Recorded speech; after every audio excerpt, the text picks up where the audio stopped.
Salam tout le monde, salam, c'est Yacine, j'espère que vous allez bien. Alors, j'ai discuté un peu là toute la matinée, c'était de 10 heures à midi et quelques, avec, des sunnites, c'est un groupe Messenger sunnite. Et vous savez, il y a le ramadan, leur ramadan à eux qui approche. Bien. Et en fait, j'ai j'ai discuté un peu avec eux et en fait, il y a un truc que je comprends pas. Ils n'arrivent pas à comprendre que ce qu'ils font n'est en rien basé sur le Coran. Non mais c'est incroyable. Alors, à un moment, il y en a un, il m'a sorti, vous savez, le fameux 287, surat 2, verset 187. Moi, je lui dis, mais où est-ce que tu vois qu'il y a une interdiction de manger? Est-ce que ici, il y a le mot haram? Voilà, premier élément. Deuxième élément, il n'y a pas de négation. Et troisième élément, quand on vous dit mangez, buvez jusqu'à ce que vous sachiez distinguer le fil blanc du jour du fil noir de la nuit, il est marqué mangez et buvez jusqu'à ce que vous sachiez distinguer. Donc c'est une histoire de distinction et non pas de privation. Ça n'a rien à voir. Puis ensuite, on nous dit d'accomplir, et là il est marqué le siyam. Mais le Siam, où est-ce que vous avez, comment, en fait, il y a un truc que je comprends pas.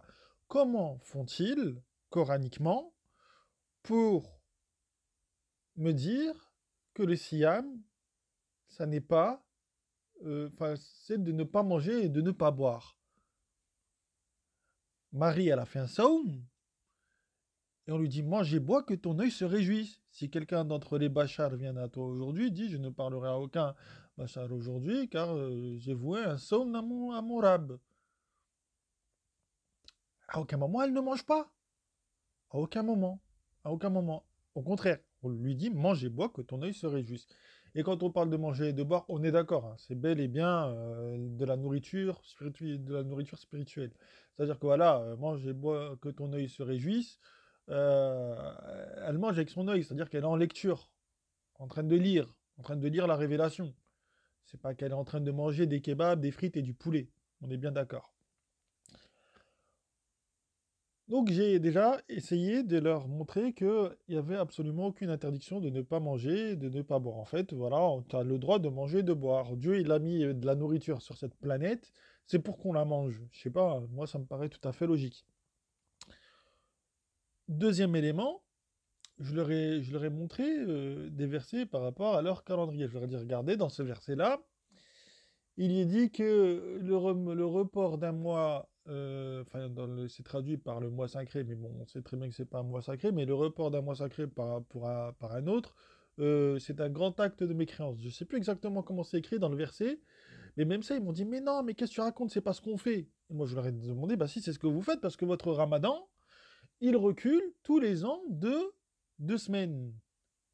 Le mois de Ramadan que vous allez jeûner ce mois-ci n'est pas le même que l'année dernière, et ainsi de suite.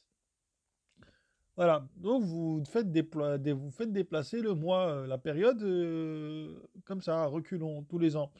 Donc, et dans le Coran, on nous dit que c'est un grand acte de mécréance. Encore une fois, ils ne l'ont pas admis. Euh, et après, ils me disent, mais si, on se base quand même sur le Coran, parce que le mot Ramadan est lié dans le Coran, et le mot Siyam est lié dans le Ramadan, dans le Coran. Ouais, mais c'est pas parce que c'est écrit dans le Coran et que vous utilisez ces mots-là que ce que vous faites est coranique. J'ai essayé vraiment de pousser la réflexion le plus loin possible que je pouvais avec eux, mais c'est incroyable. Ils ne veulent, c'est écrit, voilà. En plus, je crois que c'est écrit. Enfin, je suis pas sûr, mais ils, ils ne veulent absolument pas réfléchir en fait à ce qu'ils font. Ils ne- Voilà, ils ne veulent absolument pas réfléchir à ce qu'ils font. C'est incroyable. Les gens, et ça dans tous les domaines, hein, dans tous les domaines. D'ailleurs, je vais vous montrer, je pense dans une prochaine vidéo, je vais vous parler un peu du coronavirus et de la vaccination, parce que il y a eu un arrêt du Conseil d'État là qui est sorti vendredi, je crois, sur la vaccination qui est extraordinaire. Ben voilà, le Conseil d'État, en tout cas Olivier Véran nous dit que clairement devant le Conseil d'État que la vaccination ne sert à rien. Donc à partir de ce moment-là, je ne peux plus rien faire pour les gens. Si même quand Olivier Véran vous dit que la vaccination ne sert à rien, en plus pire, il nous dit que euh, les gens qui se sont vaccinés, s'ils sont atteints par le coronavirus, ils auront plus de chances de faire de formes graves. Bref, on est dans de la folie incroyable. Et il dit ça devant le Conseil d'État, attention, hein. C'est des choses qui sont officielles. Mais bon, bref, petite parenthèse fermée. Mais voilà, on va revenir au Ramadan. Quand je leur montre que, en vérité, le passage sur le Ramadan, il n'est pas seulement dans le 287, mais que ça va du 283, je crois, il me semble de mémoire, jusqu'au 194. C'est tout ce passage-là, hein, le passage sur le Ramadan. C'est du 283, soit 2 versets 183, jusqu'à 194. Parce qu'après, au 195, on parle du Hajj. Eh ben, ils nous disent non. Comment ça, non? Mais comment ça, non? Ça commence à 183 et ça finit à 194. Tout le passage là, c'est sur le Ramadan. C'est sur le Shahar Ramadan. Et quand je leur demande pourquoi, c'est quoi Ramadan, ils nous disent non, mais c'est le mois où on doit jeûner. Ah non, non, non, non, non, c'est pas ce qui est dit. On nous dit que le Shahar Ramadan est le Shahar durant lequel le Coran est venu comme guidance pour les gens.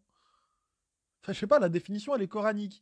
C'est-à-dire que même quand je leur ai donné la définition coranique, ils n'étaient pas d'accord. Alors moi, je me demande une chose.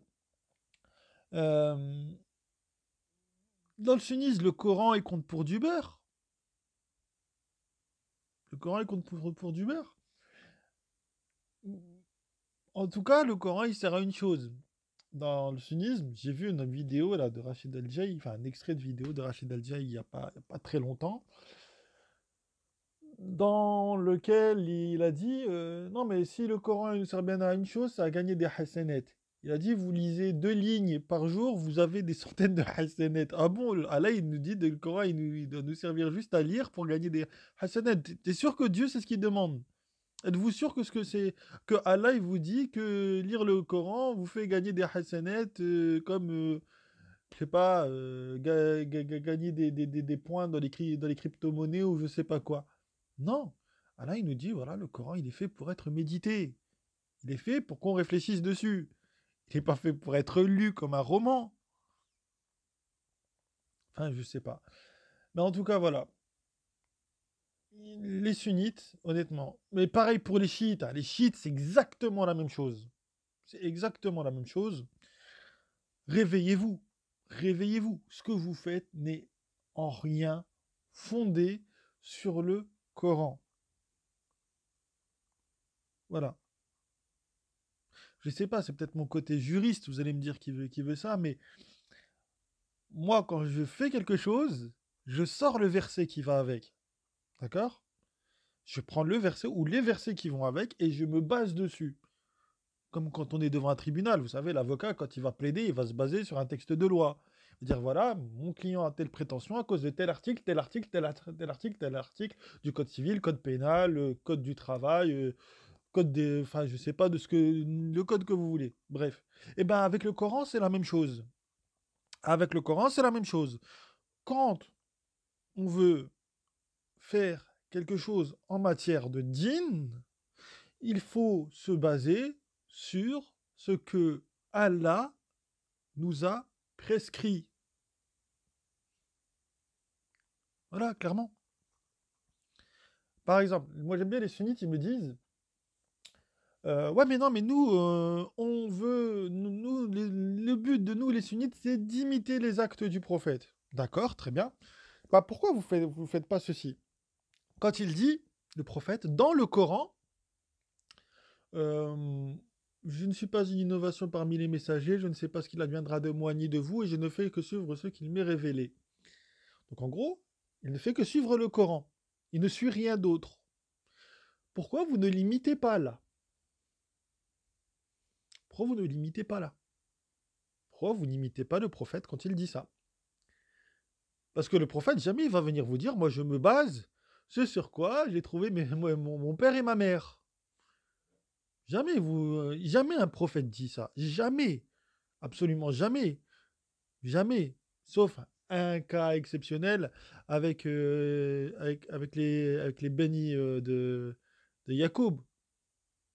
Quand Jacob il est sur son lit de mort et il demande à ses bénis qu'allez-vous suivre après moi. Et ils disent ton djinn, je crois, ou ton rab ou ton ilah, je sais plus exactement. Mais là, c'est les Bani Yacoub. C'est pas n'importe qui. D'accord? Dans les Bani Yacoub, je rappelle qu'il y a un Roulem qui va devenir Nabi, qui est Youssouf. Bien. Donc, et en plus, je vous invite à aller voir la vidéo sur Roulem pour comprendre ce que c'est qu'un Roulem. Mais voilà, pourquoi vous n'imitez pas réellement le prophète? Le prophète, c'est pas basé sur le Bukhari ou sur Muslim ou sur un imam, hein. Jamais. Le prophète, il s'est basé sur le Coran. Le prophète, à chaque fois qu'il faisait quelque chose, il motivait la chose par le Coran. Par exemple, nous avons dans le Coran, un moment, les gens ils viennent interroger le prophète et ils lui disent qu'est-ce qui nous est interdit? Et le prophète dit je ne trouve que dans ce qui m'est révélé, et après vous faites la liste des interdits qu'il trouve dans la révélation. Voilà. Prophète, Coran. Vous voyez? Les gens viennent l'interroger, il prend le Coran. Attendez, je vais regarder ce qu'il y a dans le Coran. Je ne trouve d'interdit que dans le Coran. Ça, Salem. Voilà, il n'allait pas plus loin que le Coran. Alors pourquoi vous allez plus loin que le Coran? Pourquoi vous vous permettez d'aller plus loin que le Coran alors que le prophète lui-même, il n'allait pas plus loin que le Coran? Pour tout, hein. Que ce soit pour votre prière, le ramadan, votre soi-disant pèlerinage, enfin pour tout. Pour tout. Il y a absolument rien de coranique. Moi, je vous propose une chose, ne serait-ce que pour le pèlerinage, parce que trouvez-moi votre pèlerinage dans le Coran. Trouvez-moi vos rites du pèlerinage dans le Coran. Trouvez-moi où, et ça je l'ai déjà dit plusieurs fois, trouvez-moi où vous devez tourner autour d'un cube dans le Coran. Trouvez-moi où vous devez lapider des stèles dans le Coran. Où est-ce qu'on vous a demandé de faire ça? Où? Où est-ce que dans le Coran on vous a demandé de faire ça, premièrement? Deuxièmement, dans le Coran, où est-ce qu'on vous a demandé de vous priver de manger? Deuxièmement. Troisièmement, dites-moi où dans le Coran on vous a demandé de prier que dans une seule direction, parce que je rappelle que dans le 277, on nous dit que la bonté pieuse, la piété, el-bera, qui est traduit comme ça, n'est pas de tourner vos visages vers l'est ou l'ouest. Et vous êtes tous tournés vers une seule direction, c'est bizarre, hein. On vous dit non, pour être musulman, il faut tourner pas là, son visage par là. Encore une fois, c'est pas coranique. Pour la double shahada, pareil, où est-ce que vous avez vu ça? Enfin bref, il n'y a absolument rien de coranique chez vous. Rien, mais absolument rien. C'est ça qui est incroyable. C'est ça qui est incroyable. Vous dites, ouais, mais on croit au prophète, au dernier prophète. On vous a pas demandé de croire au dernier prophète. On vous a demandé de croire à tous les prophètes sans faire de distinction. J'ai même vu la vidéo d'un imam qui disait la chose suivante.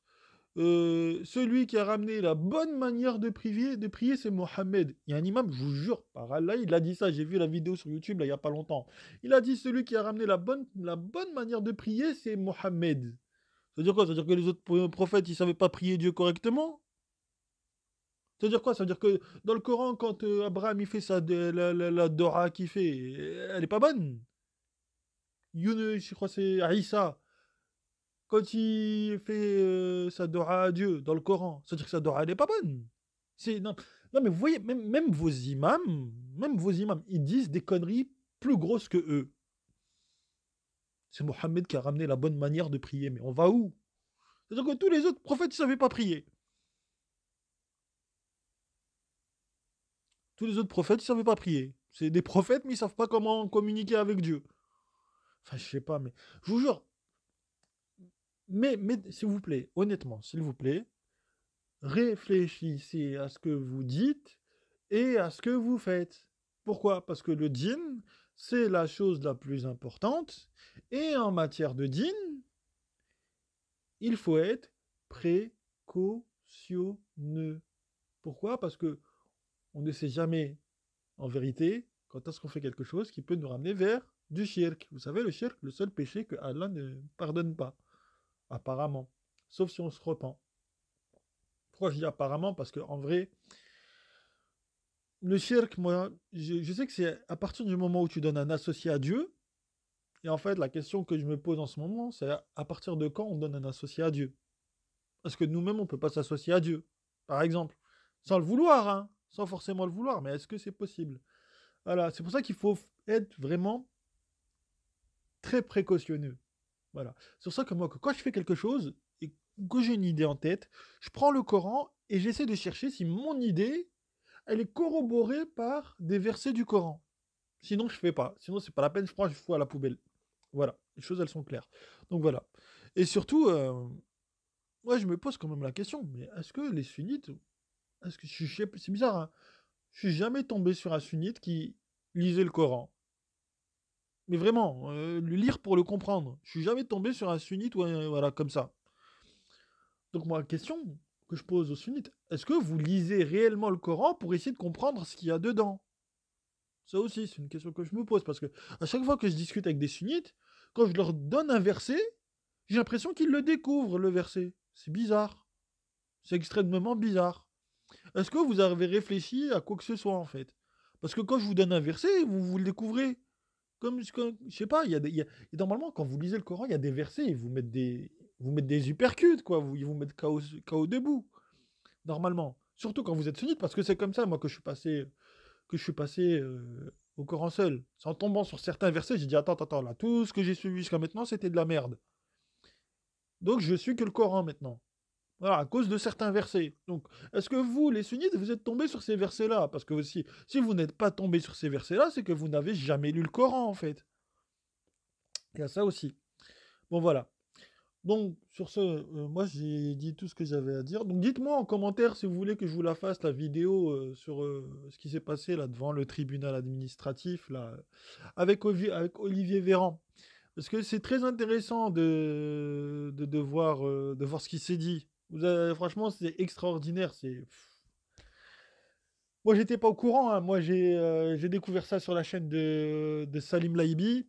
Il en a parlé, j'ai été voir. J'ai téléchargé le PDF de l'arrêt du Conseil d'État. Et ouais, effectivement, ne vous vaccinez pas. Moi, si j'ai un truc à vous dire, ne vous vaccinez pas. Ne vous implantez pas cette saloperie dans le corps. Voilà. C'est tout ce que j'ai à vous dire. Voilà. Et je pense que là, j'ai fait mon devoir devant Dieu. Ne vous vaccinez surtout pas. Voilà. Donc sur ce, bah, moi, je vous passe le salam et je vous dis à plus tard. Salam.